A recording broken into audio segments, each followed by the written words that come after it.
This week on the Educational Triage podcast, we welcome Coach Gloria Peek, the Olympic boxing coach, as she tells us how she works with students after school so that they can perform better in school and find success once they leave. So, put on your hats and let's get going. This is the Educational Triage podcast. Welcome. We invite you to come along with us on an exploration of interviews, issues, and other exciting and relevant topics in education, especially alternative education. They say alternative education is a laboratory for mainstream education. Why? Well, join us every week and listen in as Philip Summers Aloha. and I, Tony Hunt, jump in feet first to discuss issues that may affect our classes, students, communities, as well as our teaching. Please subscribe if you enjoy and find relevance in what you experience here. And if you haven't left a quick review, please do. We appreciate your candor and insights so we can improve as we move forward. Now, let's see what's on board today. Hey everybody, welcome back to the Educational Triage podcast. This is Tony, and this week we have the honor of hosting an exceptional guest who I believe I call friend. We have Coach Gloria Peek, and she is a trailblazer in the world of boxing. She's celebrated for her remarkable contributions as both a coach and a mentor, and we're going to get into that because she made history as the first female boxing coach to represent the United States at the Olympic Games, and that was in 2012. She broke barriers and she set new standards in a traditionally male-dominated sport, and she also gets to choose, she sits on a panel to choose incoming athletes and coaches for the Olympics. So, what has that got to do with alternative ed or education whatsoever? That's what today is about, because she is an exceptional woman. Coach Gloria, welcome. Thank you. You are truly an extraordinary woman. You really are. And you don't flaunt it. Yeah, most people would never know unless I said something or they read up on me. They really wouldn't know exactly what my history is or what I've done. I'm not one to boast or brag. It's just not my nature. No, it's true. I mean, I call you nerd because I see you and you're just sitting there with your headphones on and you're like watching your phone or your computer and just doing stuff and just totally cut off from the rest of the world in many ways. But I know that is not the way that you present yourself when you are working with kids. And what's your story? How did you come to work with these kids, and who are the kids that you work with? Well, my story, how I come to work with the kids, I'd have to sort of tell you about how I got introduced to the sport of boxing. Mm-hmm. My father, he was the culprit that introduced me to the sport of boxing. And it wasn't that, and everybody says, oh, he must have been a boxer. No, he didn't. He wasn't a boxer. He didn't box. He just loved the sport and he loved to watch it. And because he couldn't get my brothers to sit with him at times to watch the sports, he came to a sure thing. He says, okay, fine. I got a sure thing that I know that will sit and watch the fights with me. And that's Daddy's little girl. So he comes and he say, hey, little girl, you want to watch the fights with Dad? And I'm like, what? Oh, heck yeah, let's go. Let's do this. So anything my dad wanted to do, I was down with it, whether it was fishing, whether it was working on his old green Dodge car, whatever it was, I was down. So I got my first taste of boxing. I was around between 8 and 9 years old. And he got me to sit and watch the fights with him. Well, the thing about that was I was really drawn to it because during that time, a lot of television, there were these Roman movies. And in the Roman movies, you had these gladiators. Okay. And the gladiators were very fit. They were very sculptured. They were very strong. They loved to fight. They had I won't quit attitude. I will, I'll go out on my shield type thing. And I was really drawn to that. I was like, wow, that's the best. I like that. And so when I got to start watching these fighters, I immediately made this connection in my mind between the gladiators that I saw and the boxers that I was seeing then. To me, they were the same. I was able to almost like superimpose them one on the other and come out with, the same type of individual. So that's kind of my introduction, to the sport of boxing. You know, uh, I got to watch. I tried watching it any and every time my dad needed somebody to sit and watch it, or if there was a way for me to watch it by myself, I did that as well. Now, my mother wasn't happy with that. Obviously, mom was like, you know, I would hear her talking to my dad. They would argue a little bit or a lot.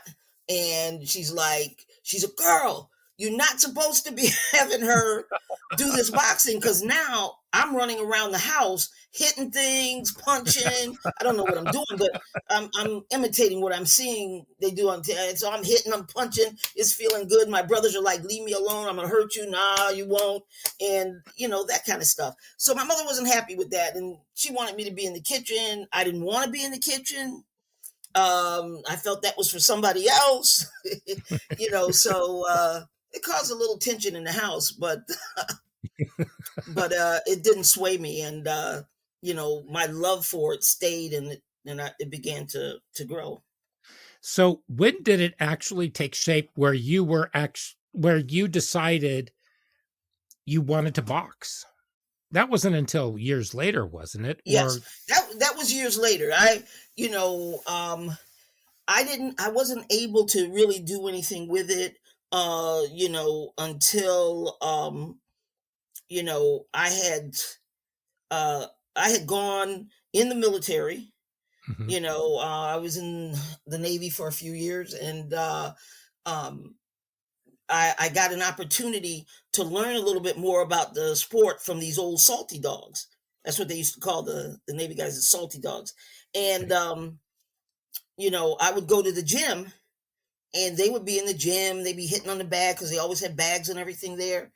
And, I would try to get somebody to help me. And I was always being turned away. No, it's not for women. This is a man's sport. You know, you guys really aren't strong enough for this and all that. And I said, who said that? What do you mean? Why? When they said I could, every time someone told me what I couldn't do, my question is why? Why not? Mm-hmm. Then I would try to wait for an intelligent answer, but very rarely did I get one, that would say, no, this is not for you. So the more they told me what I couldn't do, the more I was drawn to it, the more I was determined to prove them wrong, So, this one day I came into the gym and I was just really, really mad. And I had been in the gym every day hitting that bag by myself. No instructions, just wailing, doing the best I can. So one day I come in the gym, they're in the gym. They always stop. They whisper when I come in the gym and I can imagine what they're saying. And so I started working on the bag and I hit the bag, but I hit it just right. Not so much that I hit it with a ton of force, but I hit it at an angle and I hit it right. And it came right up off the hook and hit the floor. Bam! Everybody in there stopped and turned around and looked at me. And I know they said, "Oh shit, this girl is serious. She's serious." So after that, there were two guys that came up to me and said, well, maybe we can help you a little bit. And they started showing me some little basic things Mm-hmm. about the sport and about hitting the bag and how to wrap your hands and things like that. They probably wanted to be on your good side in case you ever got mad because they Yeah, saw what you could do. that might be true. That might be true. But I started, I started really getting into it more then, Mm-hmm. and then when I came home to Rochester, um, I got a job with the Boys and Girls Club, Rochester, New York, Mm-hmm. and as the program coordinator or the assistant executive director. And so I talked to the director and I said, uh, I've got a lot of ideas for programs and stuff, but I want to start a boxing program for this gym, for these kids. So I talked to him, talked him into it. And that's where I began to really look at my skills and having to learn the sport of boxing even more so was then. And you know, I had tried to find other coaches that I could get to come and teach the program for me. It wasn't that I was just going to jump out there and do it, but I couldn't find any coach that embodied my philosophy of working with kids. What was that And that was philosophy? important to me. What's the philosophy? My philosophy of working with kids is that any kid that comes into the program, I don't care if they're short, fat, tall, lean, muscular, whatever, male, female, if they say they want a box, then you have to embrace that. Okay? They have a need, and you have a responsibility as a coach to provide for them and to provide that need. And it's not just teaching them how to box, okay? It's being able to, be a friend, be a mentor, you know, um, be able to help them see the positive things in life and the fact that they're capable of doing a lot more than they think they are. Some kids come in the gym and they think that the only thing they could do is, run the streets, rob people, fight with everybody because they're already angry about everything that's going on, maybe in their home, their life. So, you know, you've got to be able to, you got to be able to see those things and address those things. Okay, so the responsibility of a coach is not just a coach, but I'm a parent. I'm a teacher. I'm a mentor. I'm so many things. A guide. Wrapped into one. Yeah. So you're trying to channel everything for them. So, but there are people who are going to say boxing is a really violent thing. Why would you take kids and teach them something that is so violent? Boxing is violent, but when you teach kids, you know how to protect themselves, okay? They don't need to go out there and be a bully or have to fight or have to prove themselves. Okay? They don't have to do that. They are confident because they know what they can do. Okay? Okay, so I know I can fight. Mm-hmm. All right? So if you're coming at me with all kind of crazy stuff and saying things, I don't have to prove it to you. I know what I can do. You know what I can do. But my thing is, it's more important for me to be able to just ignore you and walk away because I realize that, I lose more, buying into your craziness than I do, as far as, you know, um, going down the path I've been taught and believing what I've been taught. And in my program, I tell the child, I tell the parents, look, I don't develop bullies. I don't create bullies. That's not what I'm about. I said, I don't expect you, you know, to to get into a confrontation with somebody and just stand there and let them beat the crap out of you. I don't expect that. Okay, I expect you to defend yourself if you have to. However, I don't expect you to start it, to fuel it with, gasoline and, until, you have to fight them. No. My expectation is that you walk away. You turn around and walk away because there's nothing you need to prove. Okay? You're capable of taking care of yourself. How hard is that for them to hear? It's usually hard for them to hear, but the thing is, once boxers have bought into my program, they want to be there, they want to be a part. They don't want to lose that. And you will lose that for violating the rules and the lines that I've set down. You could lose that very easily. So go ahead. Then it becomes a thing, do I want to lose being in the program and my family? Because the program becomes a family, becomes part of your family. You don't want to lose that. So you're not going to run out there and violate it over this kid, because we talk about the stupidity of bullies. And most bullies are not brave. Most bullies the majority of them are not very, they're not fighters. They're bullies. Okay. And, they're very good at baiting you and trying to pull you across the line, and you wind up on the short end of the stick. And they're walking around, beating on their chest like they really did something. Well, they did, because, they got you to give up all that's important to you just for what, a minute of fighting, and you got nothing to show for it.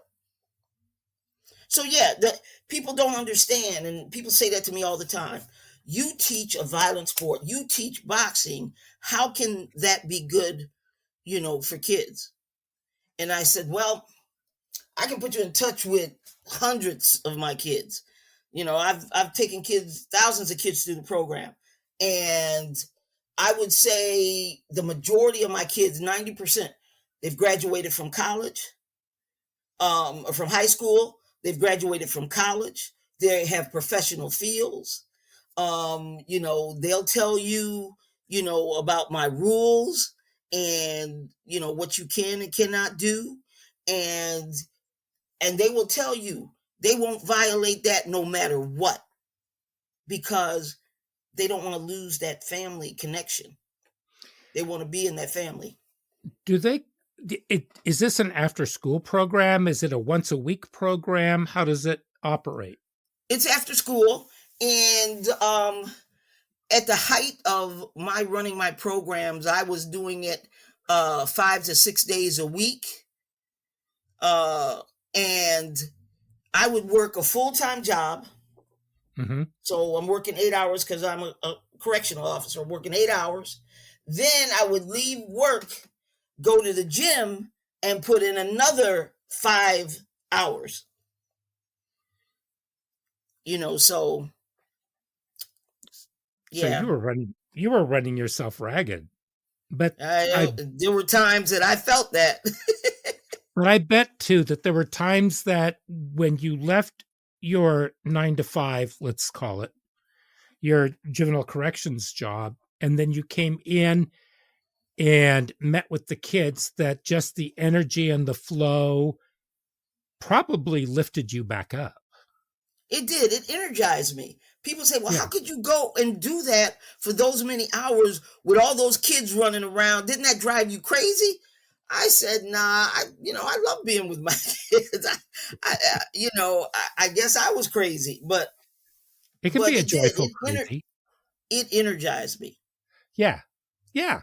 And, and listen, even there were times that I leave the gym and some of those kids would follow me home. They would follow me home, and and I would say, look, do your parents know where you are? Oh, coach, they know where I'm with you. They don't care as long as I'm with you. No, did you call your mom and tell your mom that you over here? I'm not gonna throw you out the door, but call your mom. She's got to be okay with that. And so they call their mom, and their mom's like, "Yo, no, coach, they're with you. As long as they're with you, we know they're okay." I'm like, "Oh God, take your kid home." but the kids would wind up. I had a 3-story house, and in the basement I had a huge TV, and I had a refrigerator and couches and stuff. So they would come over and they would spend the night. They were like, "Coach, we just gonna hang out in the basement. We're okay." I'm like, "Ah, you guys better not make any noise. Be quiet." So, they would spend the night, and then in the morning I hear them rattling around in the kitchen because they trying to cook some breakfast, and stuff. And I'd have to come down so they wouldn't burn my place down, and fix some breakfast. Then I kick them out. Go home. Go home. And they said, "But it's Saturday." I said, "No, you stayed here last night. It's Saturday. You need to go home, okay? Or I'm going to tell your parents that I'm going to start, putting you on my income tax, because I'm helping to take care of you. So I should reap some of the benefits." Oh, well, that Yep. that just explains how or not explains, but it just shows just how impactful you are. So, I tell you, well, it was, we had some great times. how did you get it started though? So you go into the Boys and Girls Club, you can't find another coach. So how did you begin basically training to be a coach? So I said, well, I can't find anybody that really would work with kids the way I want them to be worked with. I Mhm. said, so, it only makes sense that if I go and I get somebody to teach me, then I could have the type of program I wanted because I could Mhm. teach it then. Okay. Right. Little did I know that was going to be the job from hell, trying to get a coach to coach me. Mhm. Okay, so again, I was the assistant executive director for the Boys and Girls Club, and so I went around to gyms trying to find gyms, and I was being turned away all the time. They were like, "Well, they don't allow women to box." It was AAU at that time. They don't allow women to box, and it just doesn't make any sense to try to train you. You'll never be able to box. Blah blah blah. I said I want it for other things, but they really didn't want to be bothered putting the time into training a woman. When they were trying to train these guys and be able to become known for the champions that they developed and all of that. They were looking for their own glory. Nothing to do with the boxers. They were just using them to, Right. to get to this Stepping stones. level. So, so I was almost going to give up. And then I went back to this one club, uh, and it was called the St. Martin's Boxing Club. And so I walked in, and um, there were two clubs. There was Baden Street and St. Martin's, and they were both run by brothers. Okay, and so the guys were in there, and they were playing dominoes. And I'll never forget this. Dominoes was a big thing then. They're playing dominoes. They're slapping it on the table, talking trash, stuff like that. So I come in. I say, listen, guys, I need somebody to teach me boxing because I want to do a program. And so they look over at me for a second, and then they went back to playing the dominoes. I said, "Guys, hey, please don't ignore me. I just want to know if there's somebody here who can teach me, some boxing." And they're like, "Look, you can't use it. They're not going to let you." I said, "Don't worry about that. I'll handle that part. Can you just, teach me and stuff?" So I guess they whispered among themselves, and then they finally said, okay, all right, come back here tomorrow, and we'll start teaching you. And I said, oh, great, okay, great. So I used my lunch break, and I would run over to the gym, which is only a couple of miles away from where I was working. Mm-hmm. So I came back, and I showed up. They looked surprised, and I'm like, why would you look surprised? You told me to come back. And they said, oh, yeah, no, you're fine. They said, this guy West here is going to be working with you, and he's going to start you off. Now, this guy West is what they call an open fighter, okay? Open means that he is good. Open means he could have 200 fights or more. And open means he's probably ranked, which means he's ranked in the top 10, in the country. But I found out more about him afterwards. But anyway, so he brings me over. He shows me how to get in my stance. He didn't even show me how to wrap my hands. He wrapped it real quick for me, and it was kind of tight, but it didn't, I said, okay. And so he showed me some things. And then I said, okay. I had to go back to work. I came back the next day. Again, he worked with me. He showed me a few things. They stayed over there playing dominoes. Dominoes. I don't think they even noticed whether he was teaching me right, wrong, or indifferent. They could have cared. But anyway, so he teaches me. And then I come back the third day, and one of the coaches said, listen, coach, we see that you've been doing great. You really are picking these things up, and you're getting this down. We think you're ready for your first sparring session. What? I said, really? You think so? I've only done this about maybe 3 days. I mean, he said, no, you have picked this up. Listen, and we're going to have Wes work with you, just so you can get the feel for it and stuff like that. I said, oh, okay. Well, yeah. I put my trust in them. Okay, I'm ready. So I go over. They've got this pot boiling in the corner. And in this pot are these rubber mouthpieces, right? So they take one of these mouthpieces out, and it looks like slime hanging out. They shake it off, and they shove it in my mouth. I almost gagged. I was like, oh. They said, no, these are the mouthpieces that the boxers use. You got to have this in your mouth if you're going to. I'm like, oh, crap. So then they bring this helmet that smelled like it was somebody's behind, and they shove it on my head. Oh my God. And I put these gloves on. But I'm saying, I can do this. If the boxers can do it, I can do it. Okay? Okay.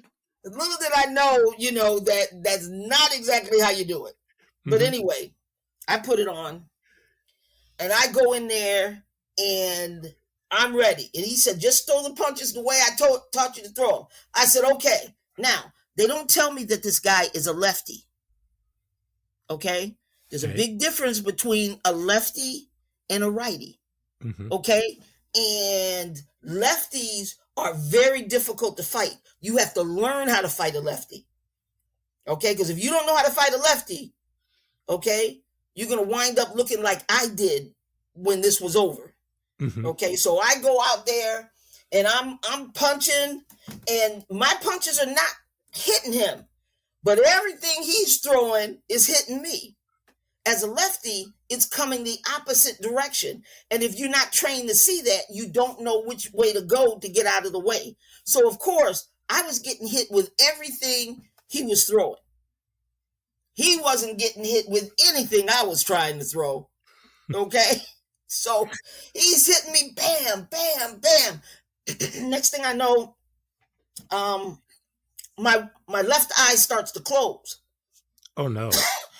I can't keep it open. I'm trying to open it, but it won't open. Mm-hmm. He's hitting me again. Now my lip feels like it's 3 times the size on my face. My nose feel like it went from one side to the other side. Oh, wow. Yeah.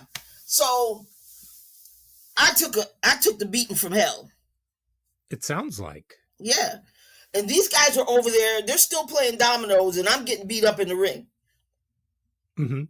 Okay, so when they blow the whistle and say, okay, that's it for today, I spit the mouthpiece out, I threw all the stuff down, and I walked out. I left. Now, the problem was that I had a board meeting when I got back.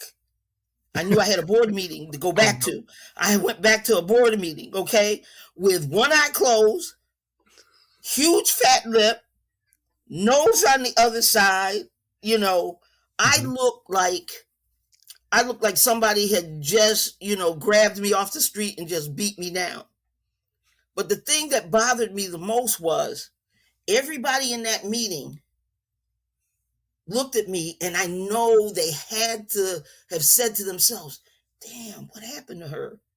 Did she, did her husband, was that, spousal abuse or something? But nobody said a word. Wow. They never asked me if I was okay, what happened, nothing. I conducted the meeting just like there was nothing wrong. Just like there was nothing wrong. I was like, okay. This is my first taste of being a gladiator. So, wow. But they were shocked because the next day I ran over there. I came running in the gym, and they looked up and they were like, oh my God, she's back. I said, gentlemen, I am back. You are going to train me. I said, and I'm going to practice. And I said, and when I get my skills right, I want him. The same guy that just beat the crap out of me, I want him. They were like, I said, I don't want to hear it. You guys lie. All I need you to do is to give me the basic training that I need. I will do the rest. And so, I mean, they had to. They were like, shoot. I said, because I come over here every single day. Every single day you'll see me. So they finally decided that, yes, and the kid, he came over, he apologized. He said he was sorry. The coaches had told him what to do and, that kind of stuff. And I said, wow. Okay, no problem. No problem at all. So, so I started learning, and then, I set my program up and began to teach my program. And I kept searching and going around finding coaches that were open, to helping women and give me a few pointers here and there and stuff. So, I began to learn from other coaches, and then I began to develop my boxers, and once my boxers got into competition and stuff, they proved that I knew what I was doing. And so other coaches and other people could see that, I had developed a skill for training boxers, and so, my name became known around the circuit, and, I was beating up on other people's boxers who had been out there for a while and stuff. So, I got my dues. How did you recruit students and families? You know what? I didn't recruit. I never went out and recruited people. It was word of mouth. Folks, kids, parents, they would tell people about the program, about me. Hey, this lady's got this great program over there with kids, and, they do boxing and they do demonstrations, and, you guys might want to check that thing out. It's pretty nice. And so, it was word of mouth, and people would come in and things like that. And, the parents were amazed that, how I worked with their kids and the structure that I provided, the rules and regulations, like, there in my club, there was no profanity. None. I don't care if you dropped a weight on your toe. If you said, oh shit, it better be under your breath. I better not hear it. There was just, there's no profanity, no sagging. So you couldn't wear your pants to the crack of your butt. And you could not fight out in the street or fight in school. Education was big for me. So I would tell the kids, if you get suspended from school, you're suspended from the program till you're back in good standings in school.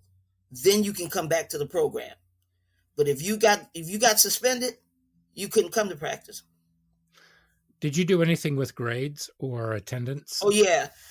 Grades, for a long time, a lot of times I got the report cards before the parents got them. Ooh. Kids would bring them right from school to me because I demanded to see the report. Yo, I want to see your report card. No, coach, boy, please bring me your report card. I believe what I read. So yeah, they would, they would bring me their report cards, and they knew that they had to, they had to make decent grades. You probably had a lot of gratitude from the parents and the families, didn't you? Oh yeah, parents worked, great with me because of, my caring about their child and working with them on changing their attitude, about fighting or being out in the streets or whatever. I had this one kid, his dad came and said, Coach Peek, I need Norris to be in your program. And I said, why, Mr. Williams? He said, listen, I'll drop Norris off at the front door of school. He goes out the back. And he's failing.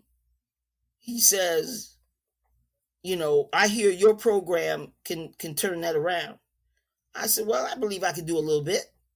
Let's bring him in here and see.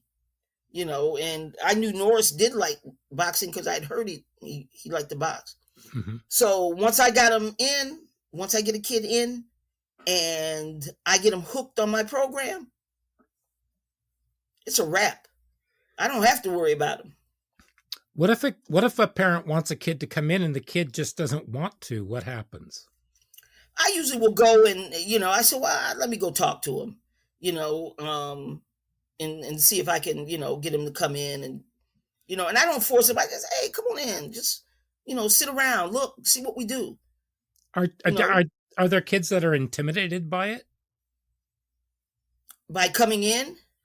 Well, just the thought of having to box.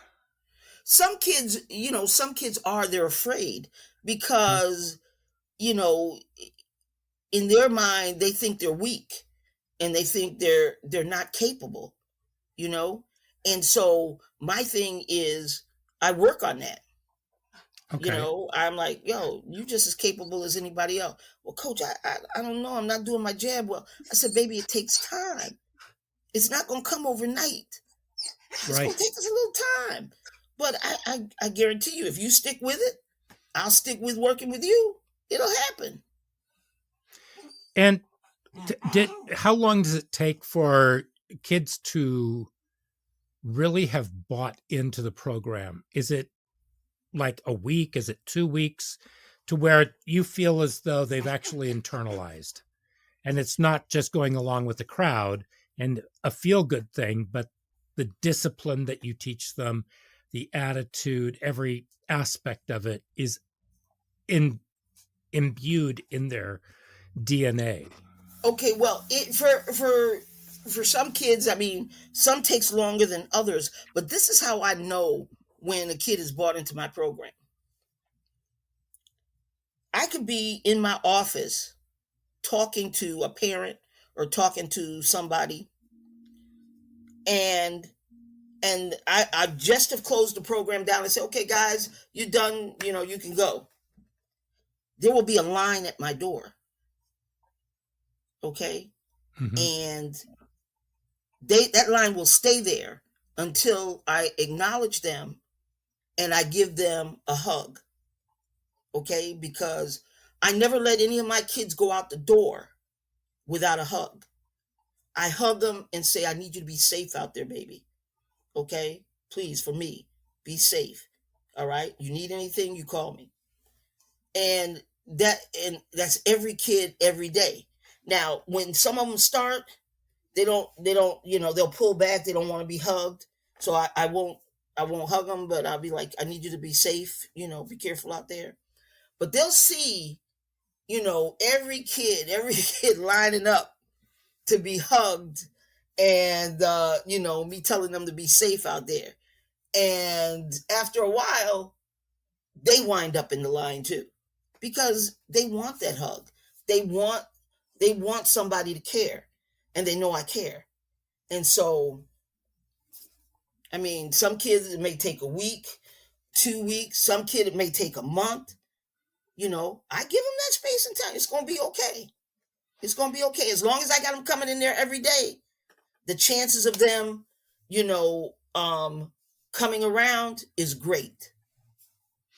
How difficult is it to teach them grit?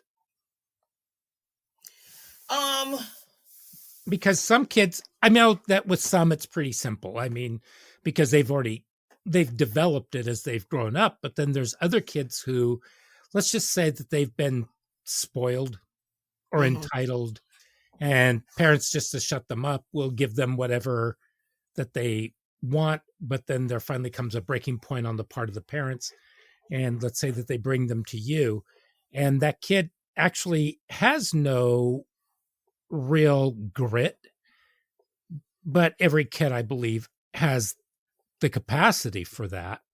Yeah.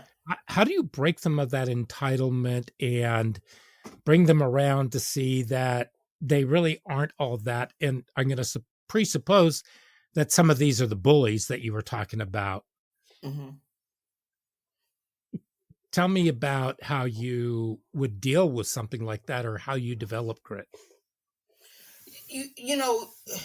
Grit is something that, it takes time. You look at the individual, and like you said, they have been entitled. They were coddled.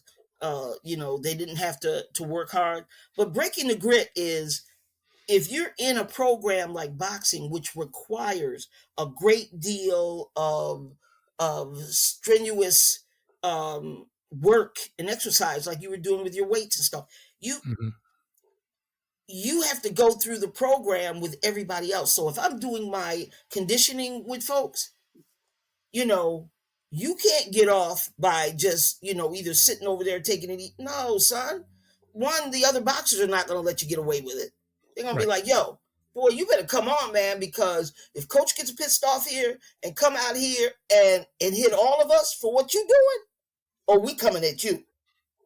And they'll be like, okay. So they're going to work a little harder, because one, they don't want the other boxers coming at them. And two, they know they're not going to be able to get away with it with me. I'm going to be like, yo, you didn't do that right, son. Go over there and give me like 10 more push-ups.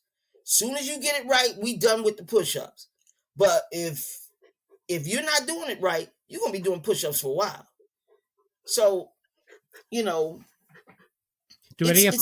that structure, and that, knowing that their thing is they can get away with it at home and stuff because they've already broken their parents down, or whoever it is, and the parents aren't willing, to keep at it in order to get them to do what they need to do. Okay, do you have any of them that just look at you, throw their hands up, and just say, "I'm out of here"? They leave, and then I'm going to guess that they do come back. Oh, yeah. I mean, I've had kids say, "Oh, I'm done." I said, "Oh, okay. All right, we'll see you." And then, it could be a week or 2 weeks later, I see them coming in the gym. I say, "Yo, what you doing here?" Coach, I just had a bad day that day. Oh, is that what it was? It was a bad day? Yeah, okay. Okay. Well, nothing's changed, son. You know that, right? I'm the same person. It's the same drills. Mm. So I'm assuming that you've thought this through and decided that you're ready to really give it a go. And yeah, I am. Please, coach, let me back. Sometimes you don't know what you got until you lose it. Right. But the first thing that flashed across my mind, I used to work up in Alaska, and we would work maybe 20 hours a day sometimes, and it was grueling work. And then when we finished and we would come back stateside, about a week later, you would find yourself craving to be back there working in the blast freezers, working on the slime line, doing something. And I don't know what it was, if it was the camaraderie, if it was the strenuous schedule that we had, if it was the structure, whatever it was. But there was something about it that was missing once you came back. And it took a while not to be able to just want to run out to the airport, jump on the first jet, and just fly up to the outer reaches of Alaska. Right. And I'm thinking that if you start working out in a gym, and this is for the adults listening, if you're working out at a gym or at a program or something like that, if you're doing karate, it doesn't matter if it's boxing or something. It's having that discipline and knowing what it is that you're doing and going into it and working out that gives you sort of a sense of comfort, would you say? Yeah, I would say it does give you a sense of comfort. And not only that, but boxing also gives you dance moves. Oh, yeah, without a doubt. Just like sword fighting does. Yeah. Because, I mean, if you do fencing, you have first, second, third, fourth, fifth, sixth, seventh, eighth positions. But with boxing, you don't have those. I don't know if you have positions or not. No, not really. It's a form of dance, Yeah. and that's one of the first things I always ask my guys is, can you dance? And they'll be like, are you kidding? I got two left feet. I said, well, go out and buy a right foot and put it with that left foot so that because you're going to have to be able to dance. Do they become more socially adept after they've been with you because of the confidence and the fact that, yeah, now they're moving with more confidence? Oh, yeah. They're much more socially adept, and they can, relate to people, and they talk to people better, and yeah. So okay, so let's bring the female species into this, mixing with the male species in boxing. And has there been rapid growth or growth in girls trying to box? Oh, yeah, there's been rapid growth because girls been wanting to box for a long time, but they weren't allowed to. And then Title IX said, you can't do that. Okay, you're going to have to open the doors and allow women to compete. So do they box with the guys? They don't box against the guys. They box against females. Now, in some gyms, the coaches will never let the males and females, work with each other. Yeah, that's not the case in my gym. I let them work with each other, okay, because it helps the females as well as it helps the males. And people say, well, you're not worried about the guys hitting the girls too hard? No, because boxers can control what they do. They control how hard they hit, what they hit, where they hit, things like that. So, my thing is, you're going to help her to get better. Okay. Just like somebody helped you. And so that's what we do. And the way you do it is there's a certain way.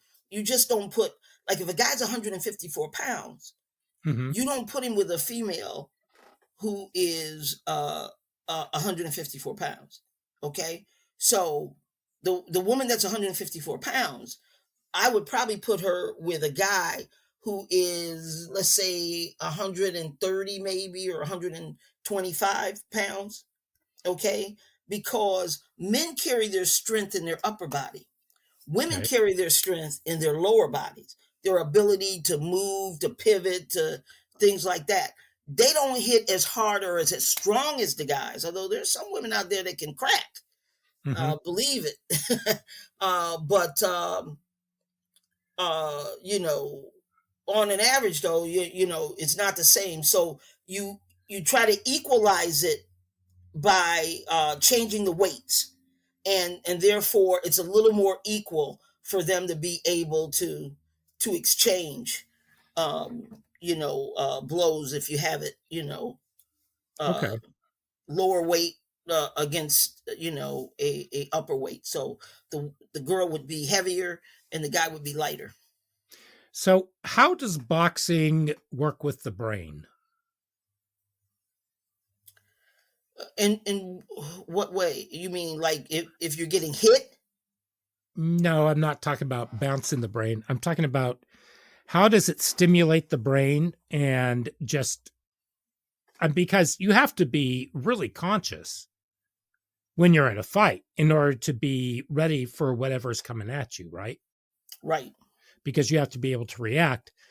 So, but how does it stimulate the brain when you're in a fight to be far more aware and far more conscious? Or is that, or do you just go into automatic? Well, you want your responses to be intrinsic, okay? Okay. So that, I automatically will throw a jab. I see the opening, boom. My Right. body, my jab just works on its own. Okay, Hmm. boom, it's out there, it comes back. Okay, you throw a right hand, I'm automatically gonna slip, or bend to the side so that I'm able to slip that punch. You miss me, and now I can pivot and turn around and catch you. Okay, coming back. Got it. So, you know, it's intrinsic. You have to do it so that it's intrinsic. Like I tell the guys, look, Michael Jordan jump shot. I mean, he made it look easy. I said, but Yeah, guys, he must have done 1,000 to 2,000 jump shots at like least. that in order to make it look easy. I said, and it was day after day after day after day after day. Hmm. Okay. And so his jump shot was intrinsic. He went up, the body just knew it, went, did it, boom, gone. It was automatic. He didn't have to think about it. Right. He just did it. So let me ask you another question, and that is, do your kids have study groups? Yeah, when I had my program in the different cities, Hmm. um, I would hire um, I would hire kids from the colleges to do tutoring in my gym. Oh, So the wow. kids they would come to the gym early, and they would get the help they need from the tutors and stuff like that. So they, I do tutoring, and then I would give them a snack afterwards, and then they would stay for practice. But That's yeah, I had uh, in the one gym, I had a educational resource room where I had computers and everything, and I got the tutors from the colleges, and they ran, the educational piece for me. so. Was your funding coming from the Boys and Girls Club? Were you getting anything from the educational community? No, Where at did you, first, when I was in the Boys and Girls Club, the tutoring stuff came from through the Boys and Girls Club. okay. Okay, but when I ventured out on my own, then um I had to hustle up funding from different organizations and stuff like Mhm. that in order to keep a tutoring program going in the gym, which was important. I needed that. So, that's what I did. Plus, I used a lot of my own money. Okay. So wait, why did you break from the Boys and Girls Club and start your own? What did you get Well, too big or? well, I broke from the Boys and Girls Club because I got a job. That's when I got the job working for um, corrections, and so I was working for corrections, and like I told you, I worked a day shift Mhm. at the facility, and then my own Okay. program in the Right. evening. So I had to hustle a lot of funding and stuff like that to help Yeah. get money to run the program. And just to rent the space too, I would think. Yeah, yeah. Wow. Okay. And is that space still going? No, when I left, there was nobody that came in behind me. Oh, but you still do coaching, right?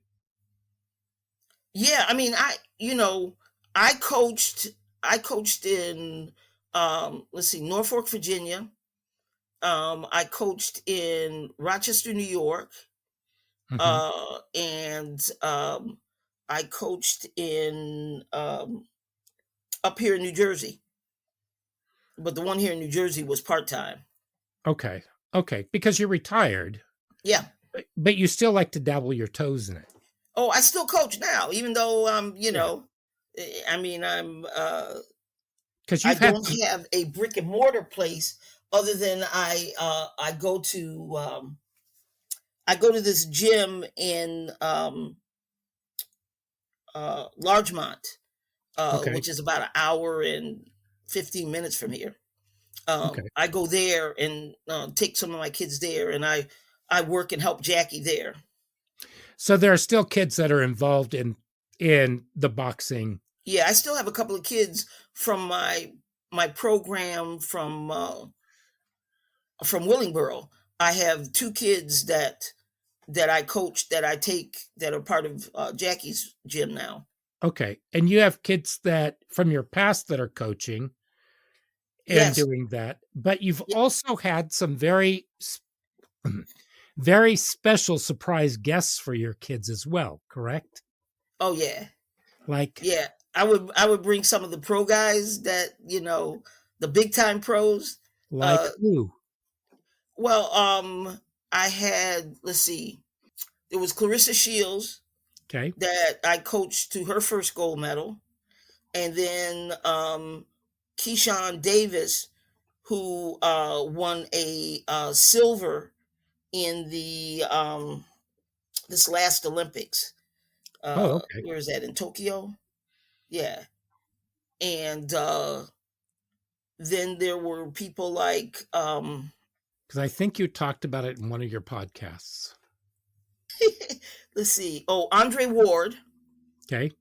Andre Ward uh, was one, and I don't know. There were so many boxers that I dealt with when they were young. Even Mayweather. Mayweather, I worked with him in the amateurs. That was way back when. No, you are here's here's what I love about you. One, you're salt of the earth. You're just down home grown, and I love it. Two, your grit. Third, you're a fun dance partner. Four, your great dinner companion. Five, your humility. You're just humble, and your sense of humor is incredible. But your sense of grit, your philosophy of working with kids and just going for it and not quitting or not giving up.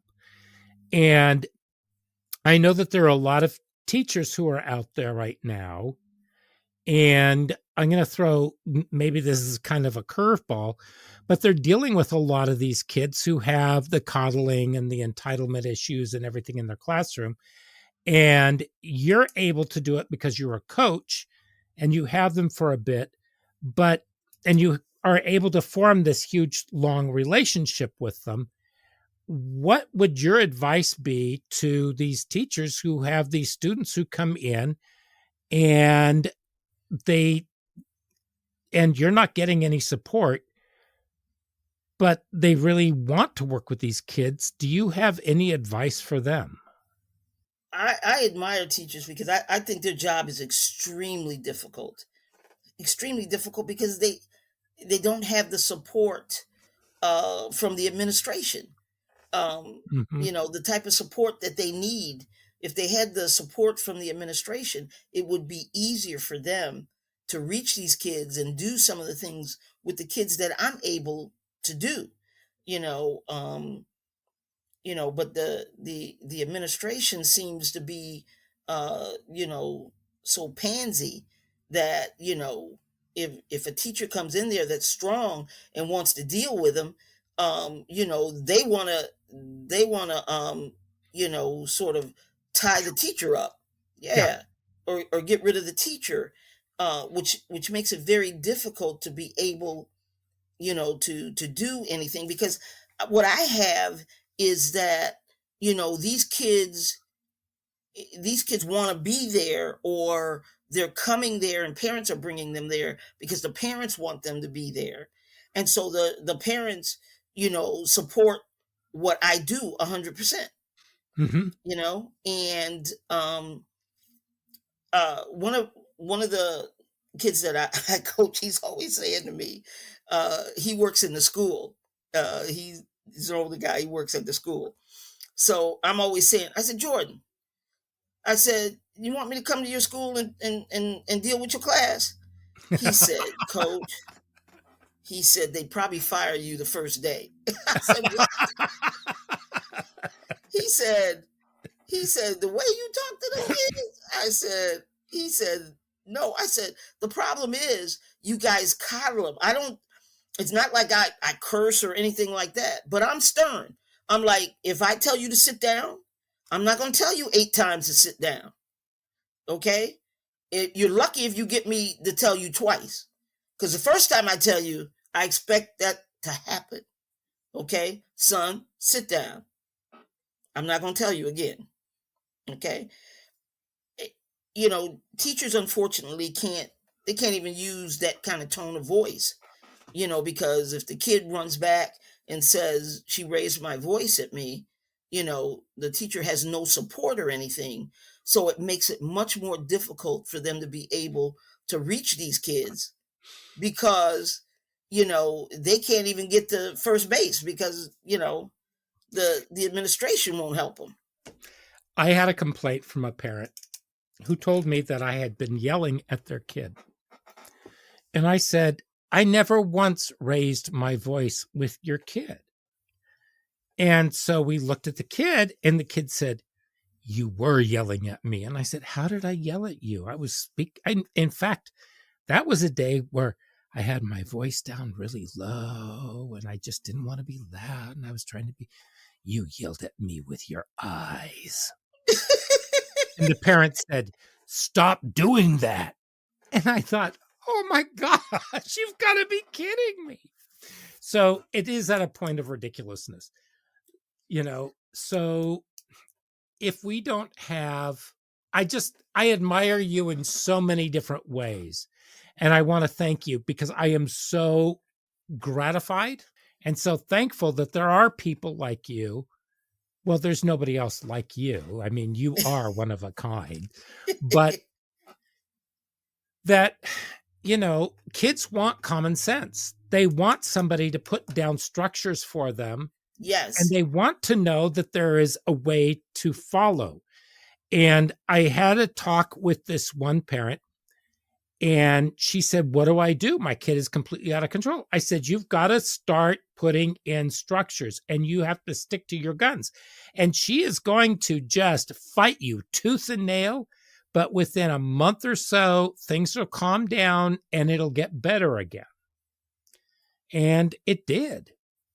But she would call me daily. She'd say, now she's throwing things. I said, don't let her throw things. Take those things away. I mean, she's not a 3-year-old or a 2-year-old. Right. She's 16. She shouldn't be throwing things. And I said, just talk to her and just tell her, I want to talk to you like an adult, but I can't as long as you're going to act like that. And there are so many kids who have come back to me and told me, because you talk to kids the way that I talk to kids. And they come back and they say, well, I just want to thank you because you were real and you told us what we needed. We didn't want to hear it. But once we realized what you were saying to us, that you did more beneficial things for us than everybody else who just kind of let us do whatever we wanted. Right. Because they don't have a direction. They don't. And they want direction. They want the discipline. They want to, and through that, they know you care. Parents are like, I want them to like me. I said, well, then give them some discipline and they'll know that you like them. I said, but as long as you letting them run, ragged and run all over the place, that's not going to happen. Do you want your kids to like you or to love you and respect you? Yeah, those are two very different things. Yeah. And that is different. And I find that horrifying that a parent wants their kids to like them. Yeah. I mean, I loved my parents. I feared my parents at times, which was probably very good. Yeah. But did I like them? Not always. And my mother used to say, I do not like you very much. I love you to death, but there are times when I find it very hard to like you. And I said, probably more times on your side than on mine. So, yeah. I mean, that's just part of a healthy relationship. And then as you get older, then you can look at them as kind of a friend or a mentor. But their job is to raise you and to help build you into something that is, most parents want their kids to be more successful than they were. Yeah. And to be able to do more and to have more opportunities. But I don't know that we're doing that anymore. I don't think we are. So, but I don't want to land on a bummer note. What is your dream aside from travel? Oh, right now I've got 2 kids and I've already put one into the Olympics, and also I have a young man that I raised from the time he was 8, and he is going to be an Olympic coach in Paris this summer. So I'm extremely proud of that, and he's over there. They're getting ready for Paris, but anyway,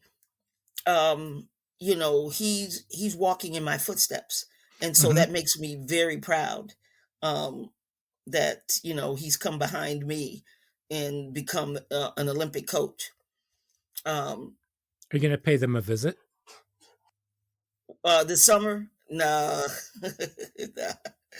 Nope. But I've got these 2 boys, and at least one of these boys, I would like to see him make the Olympic team in 2028. Now, 2028, the Olympics is going to be in Los Angeles. So I plan to be there. I'm starting to figure out and work on trying to get a place to stay now, in order to be able to get close to the Olympics. Once I get a place to stay, then I can figure out how to get tickets to some of the activities. Don't you get tickets? Not automatically, not if you're not working the Olympics at that time, no. But you're on the panel. Well, no, I'm not on the panel for selecting the coaches, because they don't do it like that anymore. They don't continue to select coaches with individuals the way they did with us. They stopped doing that. So they use another, I don't even know what it is. And it takes a while for an individual to make it to that level and to get selected. It's hard to get selected to the Olympic team. Okay. But your dream is to have both of them there. Well, at least one of them. I said to myself, I got one more Olympian in me. One more. That's what I'm striving for. One more Olympian. And if I can get that, then, I'm done. That's so wonderful. That it really is. Hey, I'm so grateful that you did this with us. And thank you for asking me. Oh, how could I not? How could I not? You are an inspiration. You truly are. I probably sound like I'm kissing your butt, and I probably am. But, I just admire so much about you, and I just feel like you have so much that you can teach me. So thank you. I just want to thank you again. And to all of our listeners, thank you for stopping by this week.